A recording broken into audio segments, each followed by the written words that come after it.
listening to our speaker this morning. I hope you were all able to attend Gail Miller, and what an inspiring presenter. And Michelle said, my greatest accomplishment is maintaining my marriage and running 2 businesses. And I applaud her. And as Gail Miller this morning talked about, that being very challenging. I asked her, what is on your bucket list? I mean, what hasn't she done? Businesses, kids, dogs, crazy.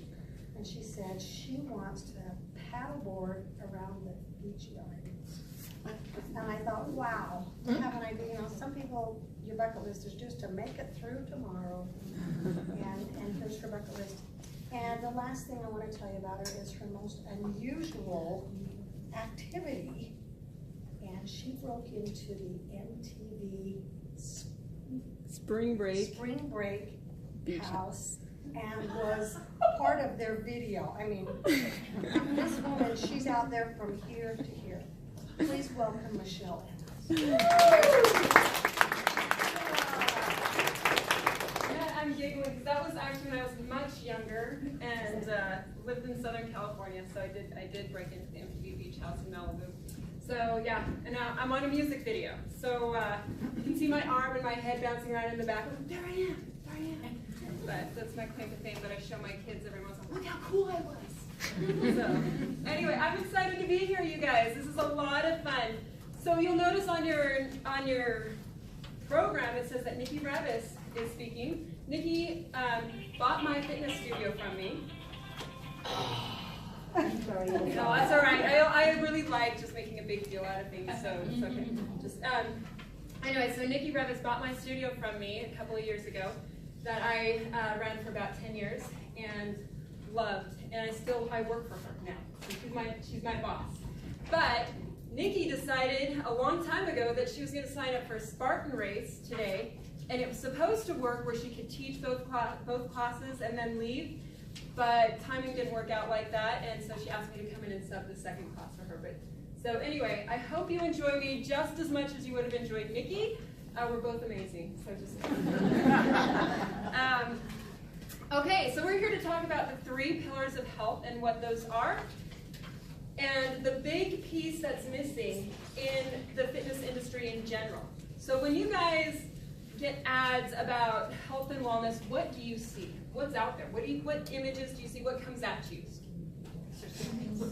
Right, the body shape. Young, everybody's young and fit, and it's about how you look, right? That's a big thing. And you get diet plans, right? What to eat. Yes? I was going to say a lot of protein shakes. That too, yeah. Drink this, it'll fix your life. Do this, it'll fix your life, right? So how many people in here want to be healthier? Right. How many want more energy? Good. Confidence? Anybody want more confidence? Yeah. How about happiness?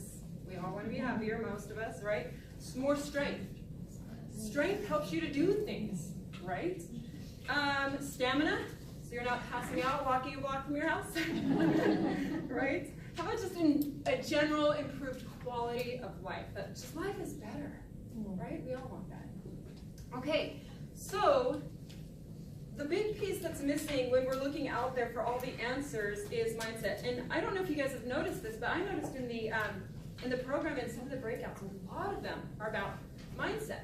So obviously the speakers here, people are presenting know something, right? But there's a piece that is so important for us to have happiness and success and wellness in our lives, and it's about what happens right here. So we're going to talk about that before we get into nutrition and exercise, which are the other 2 pillars. Because no matter how hard you work on what you're eating and how hard you work on your exercise and fitness, if this isn't right, none of that matters, okay? So that's really important. My story, so when I was in high school and college, I was an athlete. I was a track star, I played basketball, I did everything that I could, anything that you could possibly do. I did community sports and church sports, anything I could sign up for, I did it. I love soccer, I love volleyball, I love basketball, all the things active. And then I decided I wanted to be a cheerleader because cheerleaders get to go to all the sports games. So I did cheerleading, and I loved the athleticism of cheerleading. It wasn't about sitting in that pretty skirt. I loved getting out there and jumping around and doing all that stuff. That was so much fun for me. And I became a dancer because moving my body and smiling and dancing to music was so much fun for me, and I loved the athleticism of dancing. And then I became a personal trainer and group fitness instructor as soon as I graduated high school because I wanted to help everybody else enjoy all the things I enjoyed. Something happened. I got married and I started having kids. I don't know if this story is anything like anybody else, if anybody else has kids out there, but somehow my story switched from a confident, strong, athletic person to I gave up everything to wash clothes and change diapers and be a mother. And I love being a mother. Let me rephrase that. I love my children. I love my children. I don't like cleaning up poopy diapers, and I don't like doing all that other, like I never saw myself as a mothering type. I always saw myself as somebody who's going to travel the world and do all these exciting things and dance and be athletic. And I stopped doing all of that because I thought that that's what a mother was supposed to be.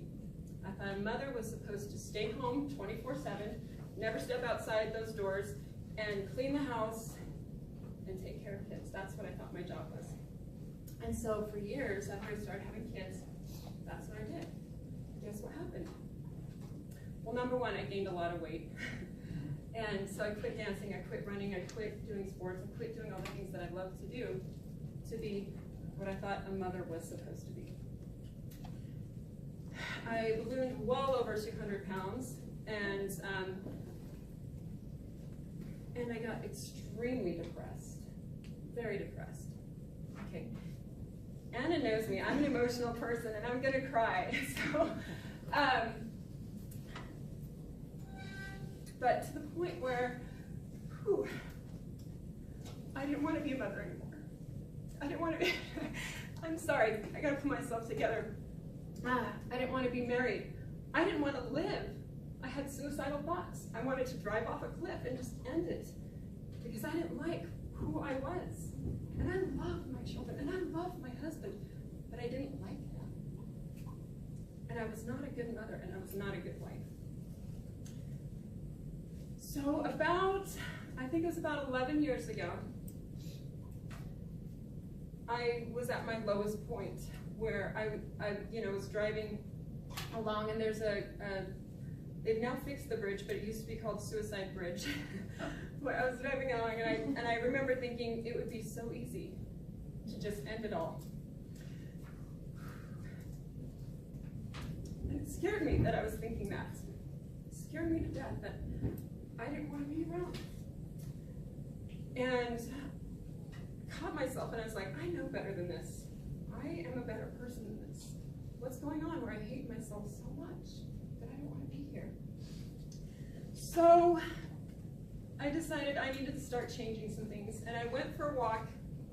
I think it was the next day. I went for a walk. Now understand, I had quit exercising completely. Like I had not done anything active. I was just at home, just trying to, I don't know what I was doing. What was I doing? I have no idea. But I decided I was going to go for a walk. And I got my kids and my husband, we're going to go for a family walk. We're going to try to bond together. And walking a half a block from my house, downhill, so it should have been easy, right? It's downhill. I passed out. Half a block from my house, I passed out. I could not do it.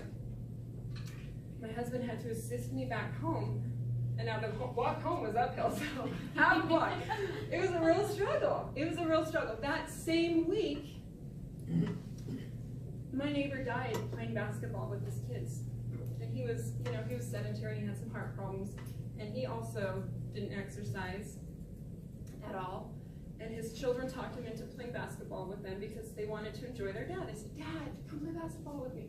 And he kept saying, no, I can't do that. I'm too fat, I'm too unhealthy, I'm too whatever, I can't do that.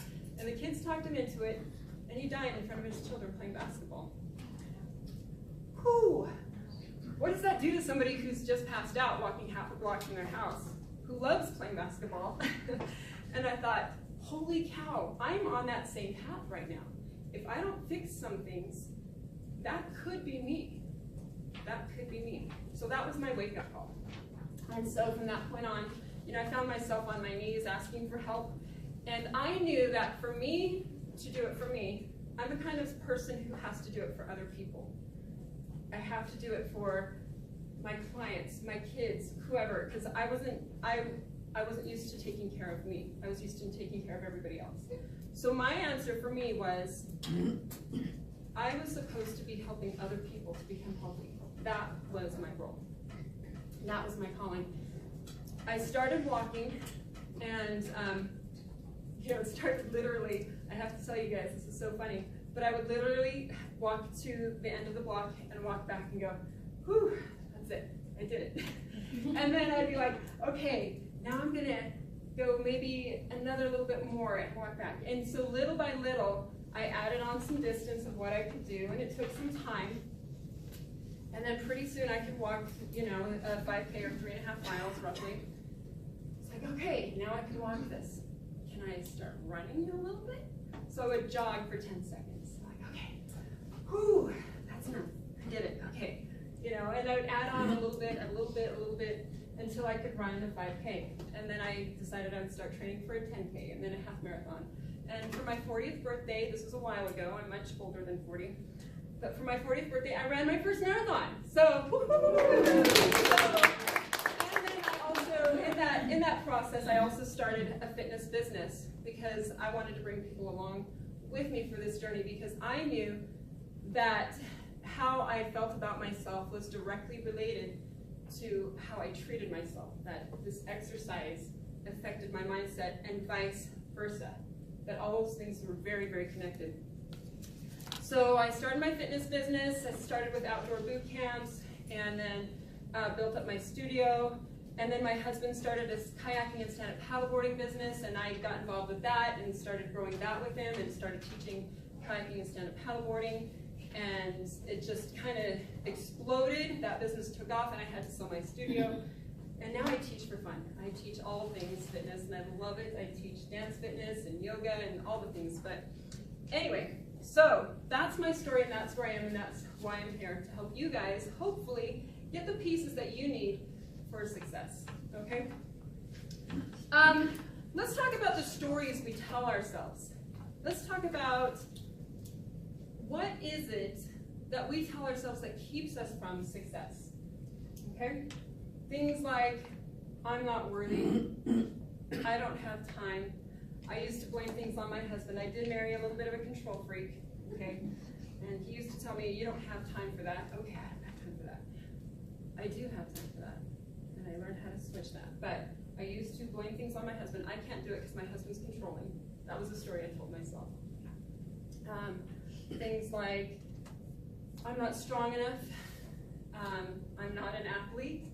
What are the stories that you have told yourself? Maybe you're not. Maybe you're over it and you're good and you're accomplished. But what are some of the old stories or current stories that you tell yourself that keeps you from success? Keeps you from feeling good about you? And go ahead and take some time. I want you to actually write these down. The reason I want you to write these down is not because I want you to focus on them, but just to build some awareness of what is it. What are the things? Hopefully they're not all true. Hopefully we can get past this, but what are the things that block you, that keep you from moving forward? And so I know, like, some of mine have been, I don't have time, or my kids get in the way. I told myself that for a long time. My kids are in the way of me taking care of me. And I know that's not true. I had to change my focus. So take a couple of seconds and just write those down.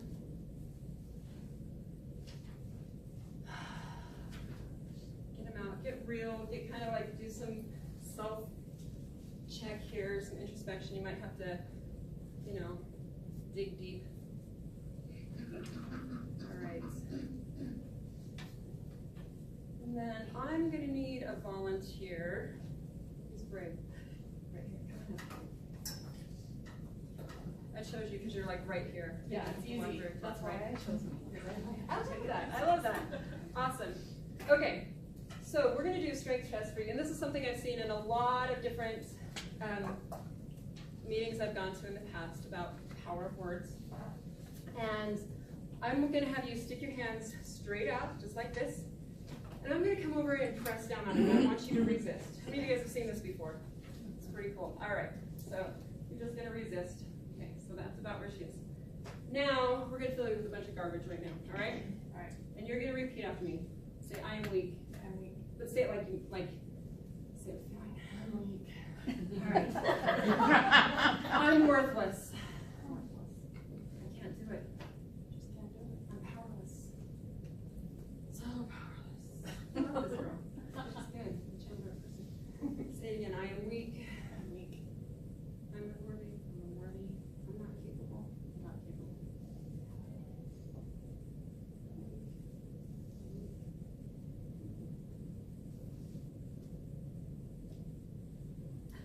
Did you resist? I tried. Okay. I was like, where did that go? I don't know what that was. I was like, holy cow, I hope you're not faking that. Okay. We're not gonna leave you here. Good. Can you guys feel that? Do you feel that? Like, do you feel it? Yes. Okay. We're gonna change your words because we want you to go back to better. Okay. I'm powerful. I am powerful. Say it again louder. I am powerful. There you go. I'm strong. I am strong. I'm capable. I am capable. I'm worth it. I'm worth it. I'm powerful. I'm powerful. I'm strong. I'm strong. I'm worth it. I'm worth it. I'm powerful. Powerful. I'm strong. I'm strong. All right, let's do this again. All right. Holy cow. Woo! That's cool. All right. I didn't sit down. Woo! That's one of the most incredible things. So that's what your brain does to you. Okay? So anything that you tell yourself becomes truth. If you tell yourself, I don't have time, you don't have time. Guess what? You'll never have time. You tell yourself, I can't do that. Guess what? You can't do that. One of my clients taught me a very valuable lesson. She's a beautiful woman by the name of Kathy Ford. She's a model and actress, and she's amazing. And she was one of my boot camp clients. And she completed her first Ironman at age 40. And I remember at boot camp, she was training for this, and I told her, oh, I could never do that. She says, why did you just say that?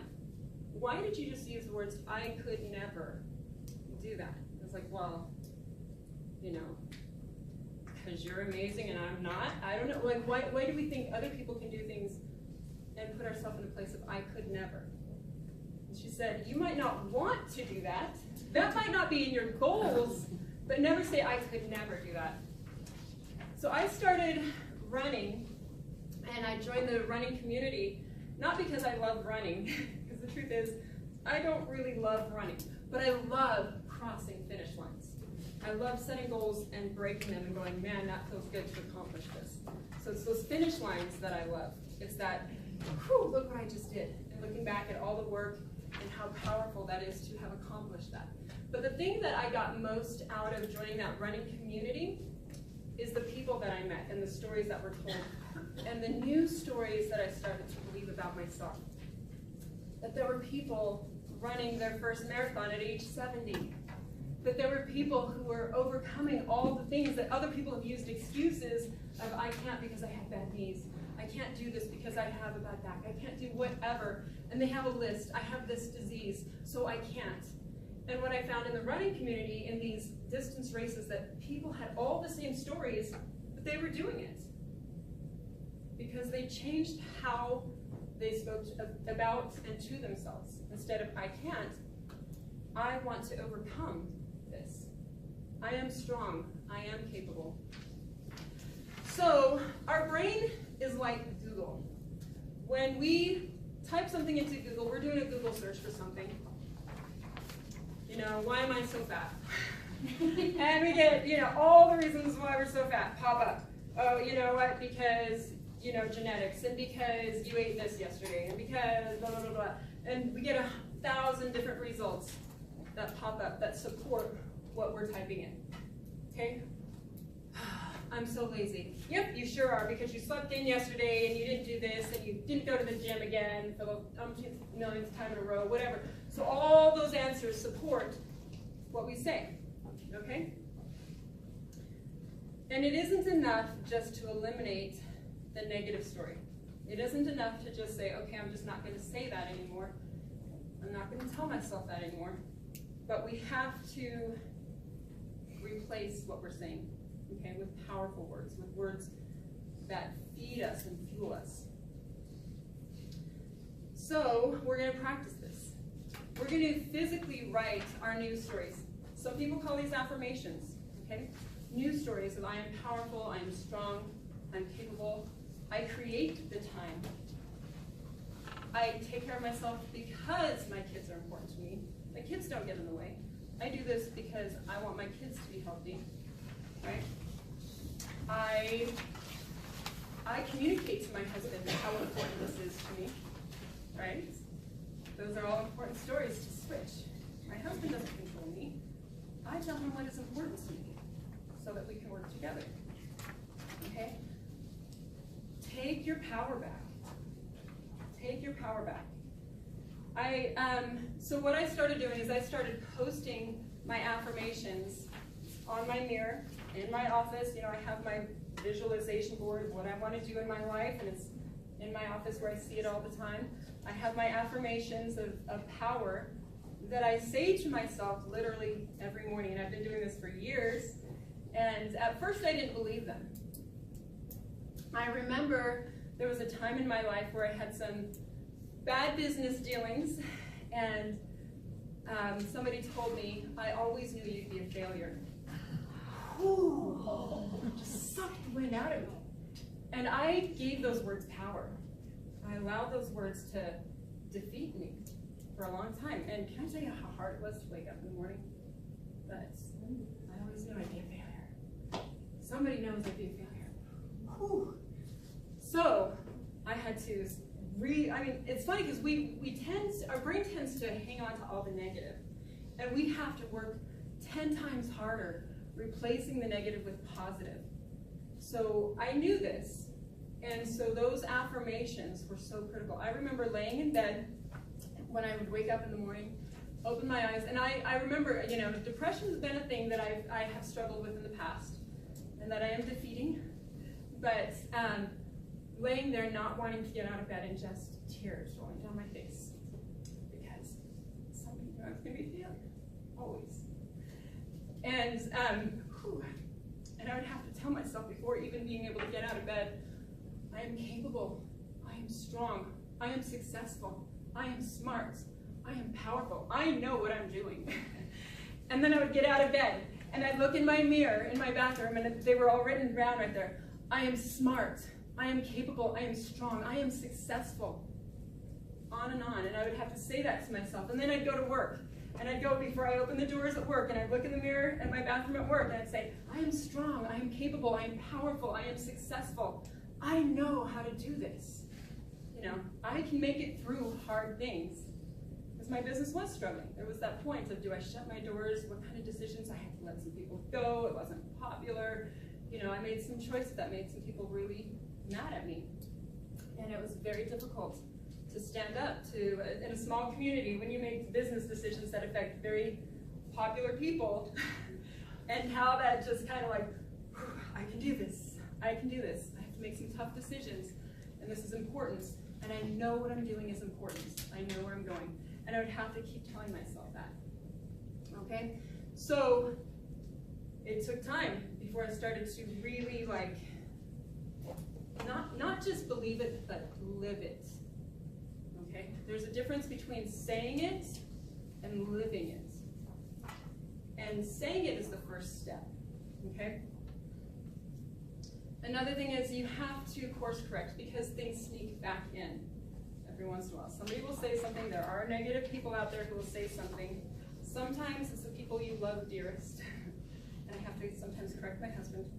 He says, I don't think you can do this. I think I can. I think I can. Watch me. Watch me do this. And course correct. Okay? Catch it when you find yourself saying something like, you try on clothes and you go, oh, I don't like how my body looks. Fix that. Correct that. I love what my body is capable of doing. Right? Acknowledge your successes, no matter how small.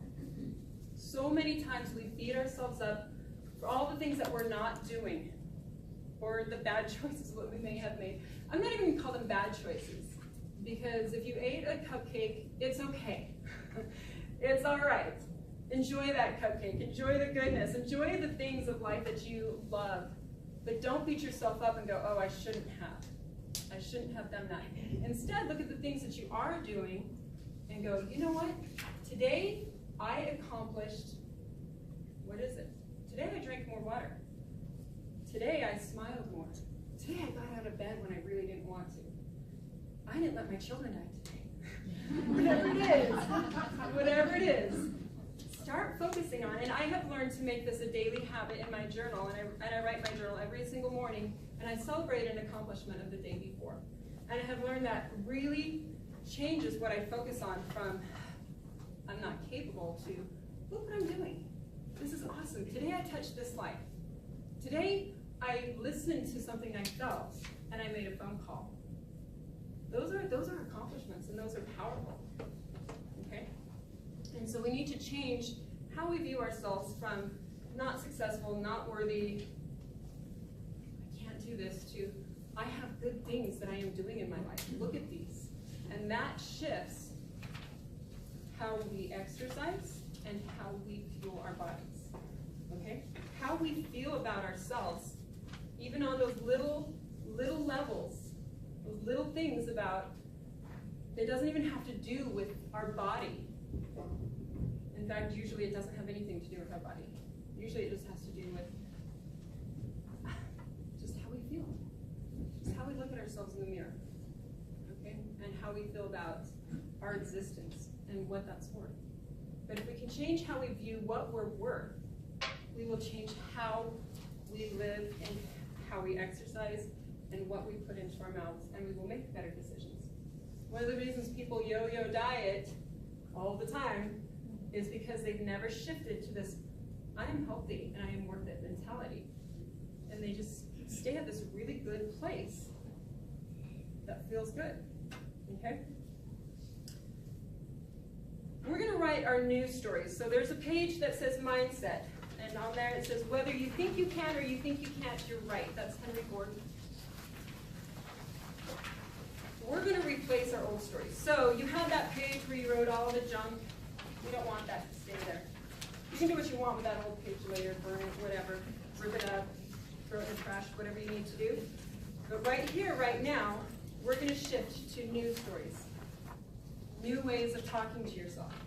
So take a look at your old stories for just a moment and replace those old stories with new stories. Take some time right now, start writing to I am capable, I'm strong, I'm worthy, I create the time in my life. You want these to be present tense news stories. So not I am going to, or one day I will, or someday, okay, or I am working on becoming. Today, I am. And whether or not you believe it right now doesn't matter. You don't have to believe it right now. So if you feel like you're lying to yourself, that's okay. That's okay.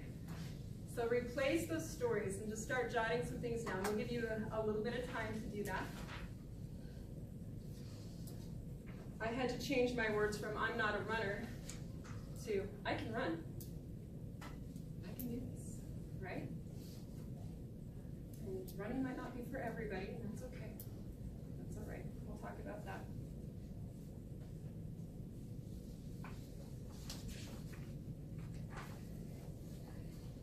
Change your perception. Change your language. Change how you speak. And the power of those words. Give yourself some power. Okay. All right. Now what I want you to do, hopefully you guys, somebody need a little bit more time. Is it good? Got it? We've all got some stories written down, some news stories. Okay. So what I want you to do is take a look at your news stories and choose one or two that really are powerful to you, that really say, that's really what I want. I want this, okay?